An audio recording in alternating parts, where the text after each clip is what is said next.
하나님 말씀 느헤미야 11장에서 13장까지 말씀이 되어집니다. 읽은 말씀은 13장 15절에서 31절까지 말씀을 보도록 합니다. 13장 15절에서 31절까지 말씀을 다 같이 봉독합니다.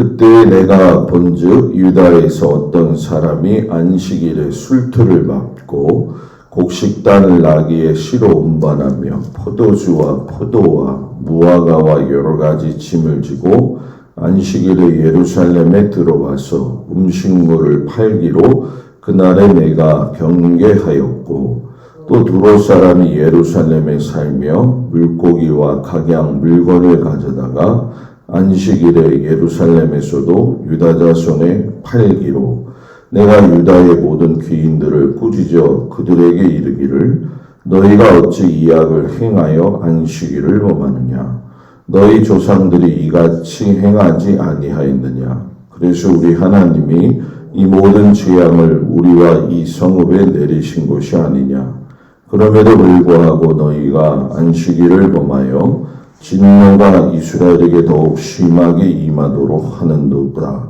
하고 안식일 전 예루살렘 성문이 어두워갈 때에 내가 성문을 닫고 안식일이 지나기 전에는 열지 말라 하고 나를 따르는 종자 몇을 성문마다 세워 안식일에는 아무 짐도 들어오지 못하게 하였으므로 장사꾼들과 각양 물건 파는 자들이 한두 번 예루살렘 성 밖에 서자므로 내가 그들에게 경계하여 이르기를 너희가 어찌하여 성 밑에서 자느냐 다시 이같이 하면 내가 잡으리라 하였더니 그로부터는 안식일에 그들이 다시 오지 아니하였느니라 내가 또 레위 사람들에게 몸을 정결하게 하고 와서 성문을 지켜서 안식일을 거룩하게 하라 하였느니라 내 하나님이여 나를 위하여 이 일을도 기억하시옵고 주의 크신 은혜대로 나를 아끼시옵소서. 그때 내가 또 본즉 유다 사람이 아스돗과 암몬과 모압 여인을 맞아 아내로 삼았는데 그들의 자녀가 아스돗 방언을 절반쯤은 하여도 유다 방언은 못하니 그 하는 말이 각 족속의 방언이므로 내가 그들을 책망하고 저주하며 그들 중 몇 사람을 때리고 그들의 머리털을 뽑고 이르되 너희는 너희 딸들을 그들의 아들들에게 주지 말고 너희 아들들이나 너희를 위하여 그들의 딸을 데려오지 아니하겠다고 하나님을 가리켜 맹세하라 하고 또 이르기를 옛적에 이스라엘 왕 솔로몬이 이 일로 범죄하지 아니하였느냐 그는 많은 나라 중에 비길 왕이 없이 하나님의 사랑을 입은 자라 하나님이 그를 왕으로 삼아 온 이스라엘을 다스리게 하셨으나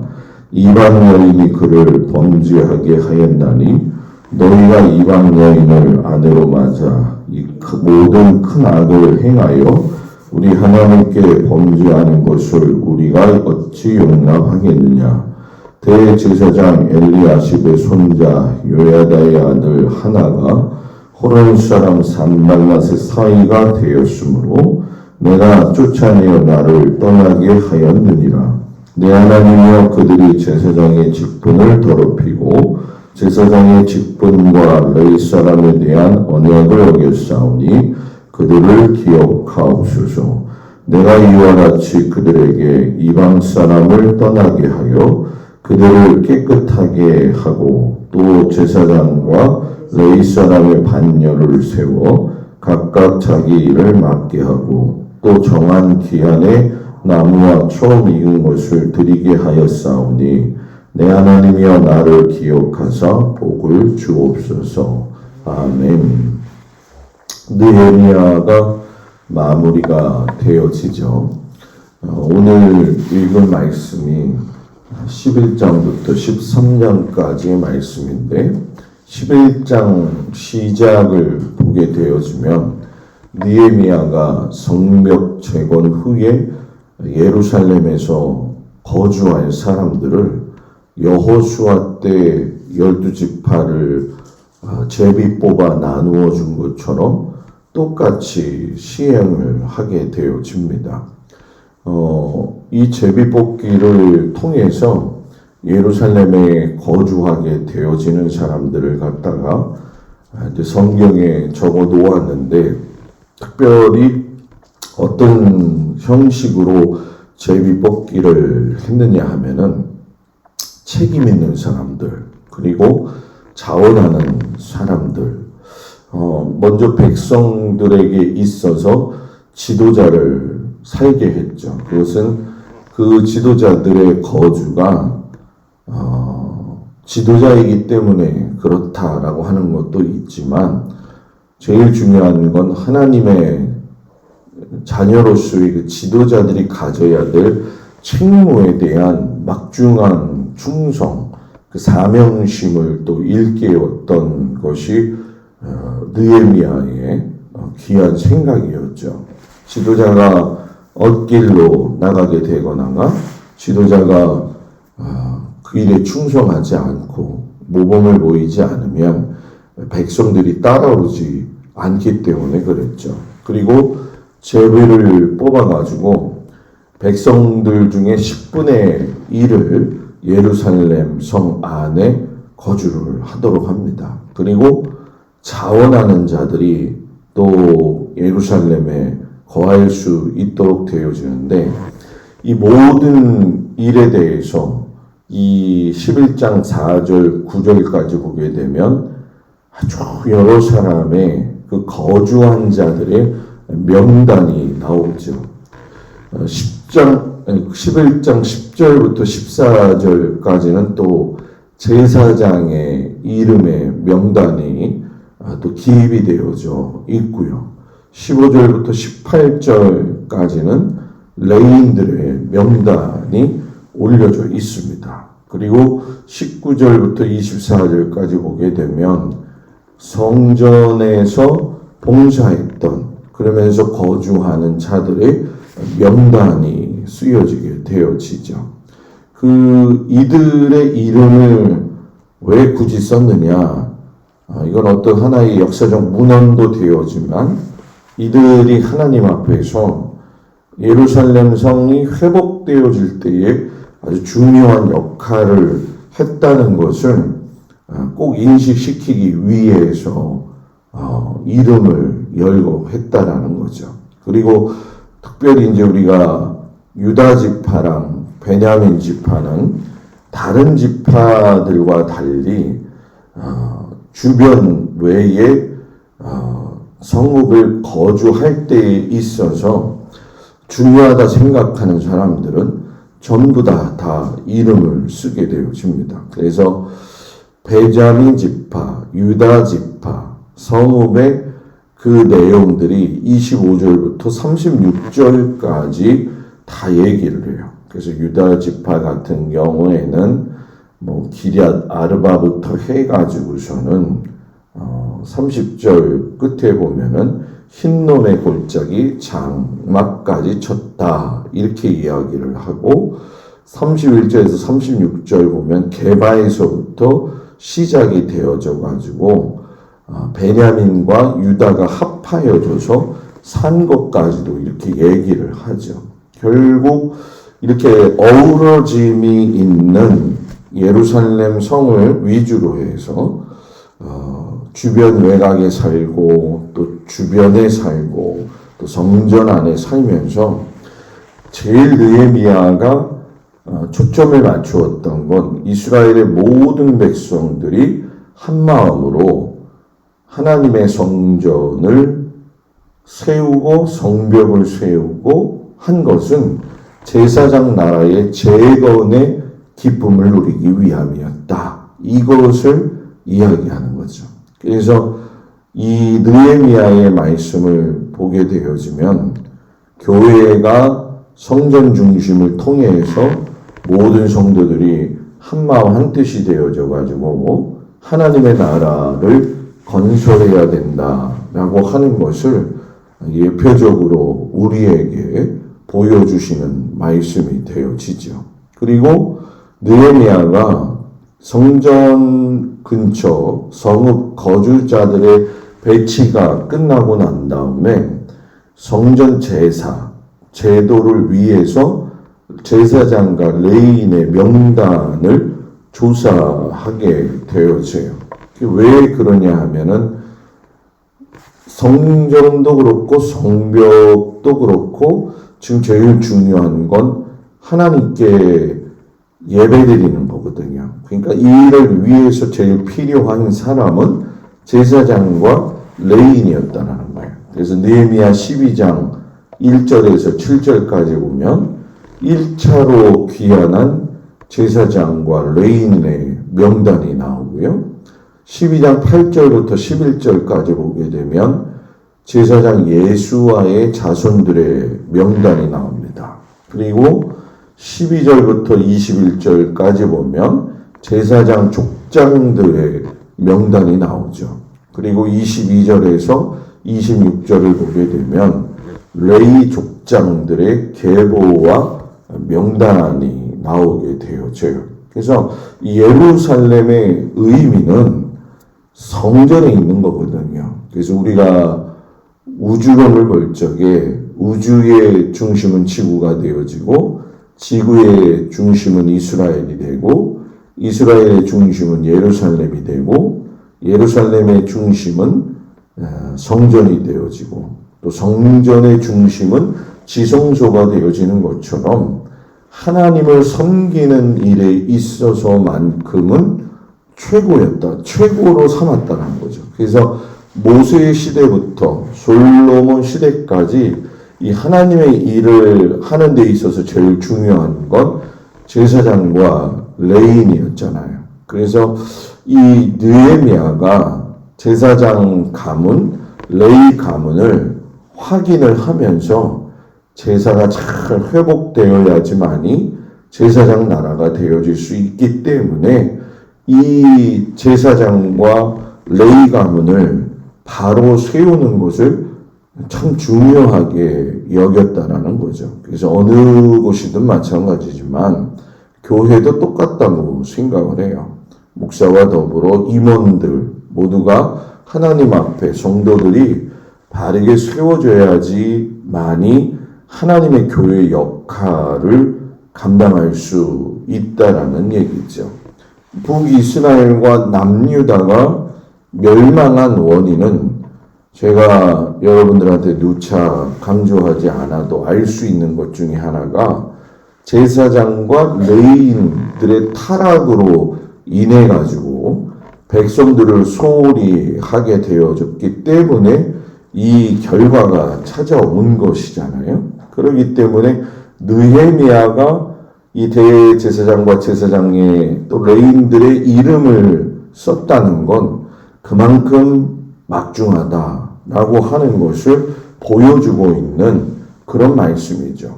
그래서 52일간의 성벽이 재건된 이후에 오늘 말씀을 보니까 12장 27절에 가게 되어지면은 예루살렘 성벽을 봉헌하게 되니 각처에서 레위 사람들을 찾아 예루살렘으로 데려다가 감사하며 노래하며 재금을 치며 비파와 수금을 타며 줄거이 봉헌식을 행하려 하며 이제 성벽에 대한 봉헌식을 하게 되어지더라는 거죠. 남유다 전역에서 레위인들을 다 찾아가지고 와요. 그래가지고 찬양대를 만들고 악기를 준비하게 되어지는데 제일 먼저 중요한 건 그 일에 사용되어지는 제사장, 레위인들, 백성들, 성문, 성벽에 대한 정결 의식을 행하게 되어지죠. 그래서 12장 30절에 보면은 제사장과 레위 사람들이 몸을 정결하게 하고 또 백성과 성문과 성벽을 정결하게 하니라. 하나님 앞에서 말 그대로 모든 봉헌식에는 정결함이 우선이었다라는 거죠. 그리고 두 무리로 나누어 가지고 찬양을 하면서 성벽 위로 대오를 이루어 가지고 양쪽으로 걸어가게 되어져요. 그래서 한쪽은 에스라를 선두로, 한쪽은 느헤미야를 선두로 해서 마치 그 고창 모양성 그 돌밟기 하는 것처럼 이렇게 성벽을 쫙 한 바퀴 돌아서 가운데에서 만나가지고 하나님 앞에 찬송을 하죠. 그러면서 이것을 느헤미야가 끌고 가는 게 아니라 자기가 한 일선에서 끈을 맺어요.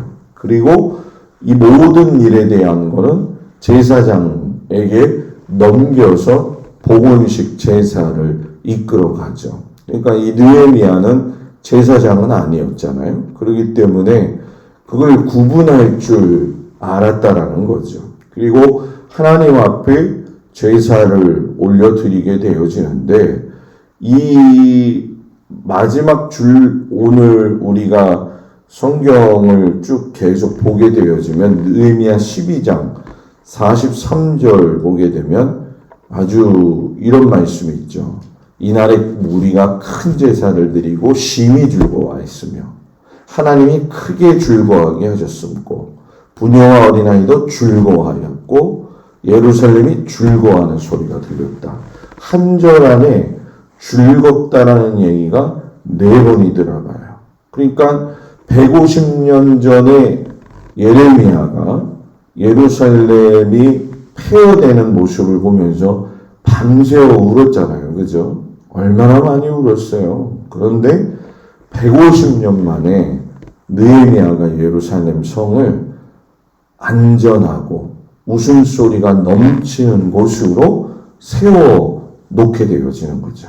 그리고 우리가 지난번에 성경 이야기 예배 때도 이야기했지만 이 회복이 되어질 적에 그 당시에 최고 상인들이었던 두로 사람들이 들어와서 예루살렘 성 안에다가 입점을 해가지고서는 여러 풍부한 이 예루살렘 거리가 회복이 되어지죠. 그래서 페르시아 입장에서는 지방분권이 회복이 되어져서 세금이 잘 거쳐가지고 윤택해지게 되고 이스라엘 백성들은 대제사장 나라의 회복이 이루어지고 그리고 두로 사람들은 또 나름대로의 그 무역적 이익을 보게 되어지죠. 그런데 이걸 하면서 풍부해질 때에 11조 제도를 회복을 시켜요. 그래서 느헤미야 12장 44절에 보면 그날의 사람을 세워 곡간을 맡기고 제사장들과 레위 사람들에게 돌릴 것 곧 율법에 정한 대로 거제물과 처음 익은 것과 11조를 모든 성읍밭에서 거두어 이 곡간에 썩게 하였노니 이는 유다 사람이 섬기는 제사장들과 레위 사람들로 말미암아 즐거워하기 때문이라. 우리가 어제 11조를 실천하고 안식일을 실천한다고 백성들이 하나님 앞에 맹세했던 거 아마 기억을 하실 겁니다. 그래서 이들이 자발적으로 그 일을 하면서 귀한 공동체가 활력을 띠게 되죠. 그래서 여러분 그거 아세요? 예수 안 믿는 사람도 11조 드리는 사람이 있더라고요. 별로 안 놀라시네. 예수를 안 믿어도 11조 드리는 사람들이 왜 11조 드립니까? 그랬더니 이걸 알더라는 거예요. 11조를 드렸더니 하나님이 물질의 축복을 주시더라. 그걸 알아가지고 교회를 안 다니는데 11조를 드리는 사람을 제가 본 적이 있었거든요.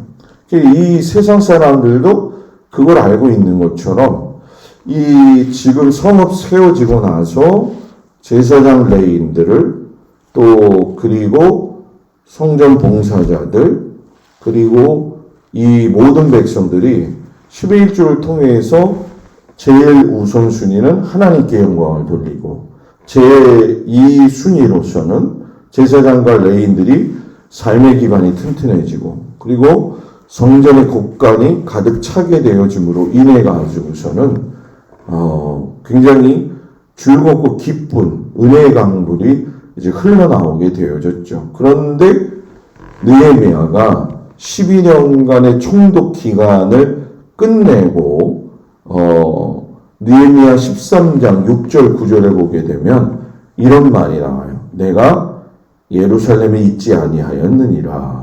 바벨론 왕 아닥사스다 32년에 되에 내가 왕에게 나아갔다가 며칠 후에 왕에게 말미를 청하고 예루살렘에 이르러서야.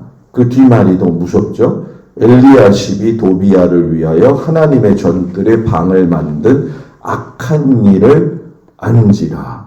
내가 심히 근심하여 도비야의 세간을 그 방 밖으로 다 내어 던지고 정결하게 하고 이렇게 이야기를 하죠. 그 뒤에 보면 하나님의 전의 그릇과 소저물과 유향을 다시 그리로 들여놓았다. 느헤미야 1장 2장 보시면 아시지만 산발락과 도비야가 굉장히 느헤미야를 괴롭혔었잖아요. 그죠? 그 잠깐 이제 귀환해서 일 다 이루고 아닥사스다 왕한테 갔다가 온 거예요, 지금. 그랬더니 그 원수되었던 도비야가 당시에 제사장이었던 엘리야십과 내통을 해가지고 성전 안에 방을 하나 깨고 찬 거예요. 그게 성전 기물을 집어넣었던 곳인데, 그게 말이 안 되니까 이건 뭐 도저히 이해할 수 없는 거죠. 그래서 느헤미야가 도비야의 세간들을 다 던져버립니다. 그리고 원래 목적대로 회복이 되어지죠. 그런데 그 빈 사이에 또 무슨 일이 있었느냐? 레인들이 도망간 거예요. 왜 그런가 봤더니 서명하고 맹세했던 11조가 성전에 바치지 아니하니까는 도망간 거죠. 느헤미야 13장 10절에 보면 레위 사람들이 받을 목을 주지 아니하였으므로 그 직무를 행하는 레위 사람들과 노래하는 자들이 각각 자기 밭으로 도망하였기로. 그러니까 먹고 사는 게 힘들어지니까 또 도망간 거예요. 그러니까 11조를 잘 분배하고 잘 다스릴 수 있도록 13장 12절 13절에 가게 되어지면은 제사장 셀라마, 서기관 사도, 레위 사람 부다야를 창고지기로 삼고 마따냐 손자 삭구리 아들 하나를 버금으로 삼았고 그들이 충직한 자로 인정되어져서 형제들에게 분배하는 일을 했다. 이렇게 얘기를 하죠. 그러니까 잘 관리가 되어지도록 창고지기를 만들었다라는 거죠. 그리고 이 일을 위해서 14절에 보면 느헤미야가 하나님께 기도해요. 내 하나님이여 이 일로 말미암아 나를 기억하옵소서. 내 하나님의 전과 모든 직무를 위하여 내가 행한 선한 일을 도말하지 마시옵소서. 그리고 어제는 안식을 준수한다고 했는데 오늘 보니까 두로 사람들이 들어와서 입점한 게 좋았는데 활성화되는 건 좋았는데 본질을 까먹어요. 안식일을 지키지 않고 안식일에서 각양 물건을 파는 거죠. 이런 일이 발생이 되어지니까 안식일을 안 지키는 것에 대해서 이 지도자급 사람들한테 그리고 이 상인들에게 꾸짖죠. 그리고 나서 예루살렘 성문을 관리하는 사람을 세워가지고 성 안으로의 출입을 규제하게 되어져요. 그것이 오늘 우리가 읽은 말씀이죠. 그래서 이 22절에 가서도 보게 되면 또 느헤미야가 하나님 앞에 기도해요. 레위 사람들에게 몸을 정결하게 하고 와서 성문을 지켜서 안식일을 거룩하게 하라 하였느니라. 내 하나님이여 나를 위하여 일도 기억하시옵고 주의 크신 은혜대로 나를 아끼시옵소서. 도비야가 그랬을 때도 그렇고 내가 이 일을 행한 걸 하나님 기억해 주세요. 내가 이 일에 최선을 다한 거 하나님 아시지요? 이건 참 아름다운 믿음의 고백이죠. 그리고 느헤미야가 어제 이야기할 때 또 백성들이 약속한 게 뭐냐 하면 이방인과 혼인하지 않겠다고 이야기를 했는데 여러분 충격적인 게 느헤미야 13장 28절에 보게 되면 대제사장 엘리야십의 손자여 요야다의 아들 하나가 호론 사람 산발랏의 사이가 되었으므로 내가 쫓아내어 나를 떠나게 하는. 아까 산발랏과 도비야 얘기했었죠. 도비야가 그렇게 하더니만 이제는 아니 대제사장의 아들을 손자를 산발랏의 사이로 준 거예요. 이게 얼마나 기가 막힌 거죠. 그러니까 29절에서 31절까지 이 느헤미야가 맹세를 어긴 이들에게는 저주를, 자신을 기억하여 복을 주시기를 하나님 앞에 기도해요. 하나님, 제사장과 레위 사람들 중에 언약을 어겼습니다. 그걸 기억해 주세요. 그리고 나를 또한 기억해 주세요. 라고 하나님 앞에 간구하죠. 결국 이 모습을 보면서 우리가 이 느헤미야가 마무리되면서 참 안타까운 건 참 왜 멸망했는지 알고 있었고 회개했는데 또 그 일을 전철밟는 거예요. 그러니까 모세 시대 때도 마찬가지지만 하나님은 그들이 하나님을 향해서 대적할 걸 이미 알고 계셨어요. 그리고 이렇게 오늘 말씀처럼 또 그들은 실패할 줄 알았어요. 그런데 그들을 하나님이 사랑하시고 인도하셔서 붙들고 가셨다는 것이 너무나도 감사한 것처럼 매번 실수하고 매번 연약한 우리들을 하나님이 그렇게 보시면서 사랑으로 끌고 가신다는 거 너무나 감사하고 또 그 중에 우리가 정신 차려서 그러면 맨날 뭐 했다가 안 했다가 이건 뭐 말이 안 되죠. 제일 중요한 건 이 예레미야의 슬픔을 희망으로 바꾼 사람이 누구였느냐? 하나님이시지만 하나님은 사람인 느헤미야를 통해서 일을 하셨다는 거죠. 그래서 나라는 사람이 이 느헤미야를 보면서 나는 어떤 마음으로 하나님의 뜻을 이루어 드리며 살아가고 있느냐. 좀 선택과 눈의 이 보는 방향, 이게 좀 넓어져야 된다는 거죠. 그래서 그 넓어짐을 통해 가지고 하나님의 뜻을 이루어 드릴 수 있는 사람. 그래서 이 느헤미야는 성벽 재건했죠. 어려움을 이겨냈죠. 연약한 자들을 기쁨으로 살 수 있게 해줬죠. 그러니까 이 느헤미야가 참 인정받을 수 있는 게 뭐냐면 성벽 재건도 중요하지만 예루살렘 성이 울음의 성이었고 슬픔의 성이었는데 기쁨의 성으로 만든 아주 중요한 사람이었다는 거예요. 그래서 우리 모두가 느헤미야처럼 하나님의 꿈을 이루어 드리고 방해와 어려움이 있으면 이겨내고 또 약한 자들에게 기쁨을 줄 수 있는 그런 우리 귀한 성도들 되어지기를 주님의 이름으로 축복을 드립니다. 기도합니다.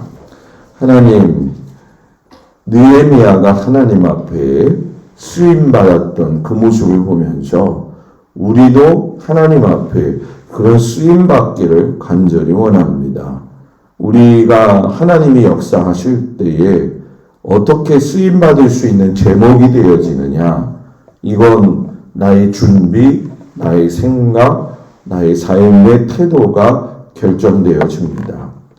맹세하고 또 잊어버렸던 이스라엘 백성들도 사랑하셨지만 그래도 하나님 앞에 기도하며 나를 기억해 주십시오 라고 했던 그 느헤미야처럼 우리가 순간순간 하나님 앞에 연약하고 무너지지만 느헤미야처럼 강건하게 서서 하나님의 꿈을 이루어드리고 또 하나님의 마음을 흡족하게 하고 연약한 자들을 기쁘게 할 수 있는 귀한 믿음의 성도들이 되도록 축복하시옵소서. 주님께서 오늘 하루도 모든 성도들의 삶의 모습 위에 하나님 함께 하시기를 축복하면서 예수님 이름으로 기도드렸습니다. 아멘. 하늘에 계신 우리 아버지여, 이름이 거룩히 여김을 받으시오며 나라의 마옵시며 뜻이 하늘에서 이루어진 것 같이 땅에서도 이루어지이다. 오늘날 우리에게 일용할 양식을 주옵시고 우리가 우리에게 죄 지은 자를 사하여 준 것 같이 우리 죄를 사하여 주옵시고 우리를 시험에 들지 말게 하옵시며 다만 악에서 구하옵소서. 나라와 권세와 영광이 아버지께 영원히 있사옵나이다. 아멘.